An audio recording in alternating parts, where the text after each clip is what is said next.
আজকে সকাল থেকে বেশ ভালো ছিল, বিস্কুট খেলো, বেশ খেলাধুলো করলো। তারপরে হঠাৎই কী হলো জানি না, দুপুরবেলাতে ভাত দিয়েছি, একটা ভাতও মুখে দিল না। আমার মনে হচ্ছে হয়তো গরমে ওর অস্বস্তি করছে, শরীরটা ভালো নেই, বা হয়তো ঘুম হয়নি যার জন্য খেতে পারছে না। কারণ ও ভাত খায় না, এমন কোনো দিন বাদ যায় না যে ও ভাত খায় না তা না, প্রত্যেকটা দিনই মোটামুটি কম বেশি হলেও খায় গরমে, মানে বেশিরভাগটা খেয়ে নেয়। আজকে কী হয়েছে জানি না, হঠাৎ করেই দেখছি সকালবেলার পর থেকে, মানে দুপুরের পর থেকে ওর একটু অস্বস্তি শুরু করেছে। তারপর থেকে দেখো এখন চুপচাপ শুয়ে আছে, মুখটা ভিজে গেছিলো তা মুছে দিয়েছে, তখন ঠান্ডাটা হয়েছে, হাতগুলো দেখো সব ভিজিয়েছে বাথরুমে গিয়ে। তোকে স্নান করায়নি, কারণ কালকে স্নান করা হয়েছে ওকে।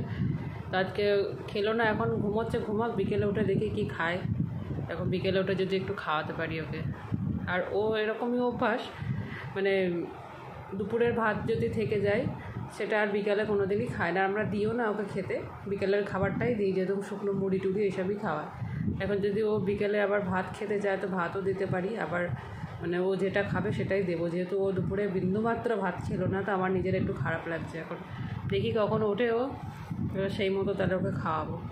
আর ওই এইভাবে পড়ে থাকে তো ভালো লাগে না, মানে ও বেশ একটু চঞ্চল, এদিক ওদিক মানে ঘুরে বেড়ায়। আর আমি খেলে আমার পাশে এসে বসে থাকে, আজকে বসছে না, তা আমার ভালো লাগছে না।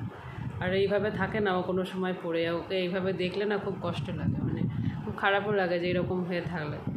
ও মানে ভীষণ দুরন্ত, এতটাই দুরন্ত যে ওকে সারাক্ষণ ধরধর করতে হয় বাচ্চাদের মতো।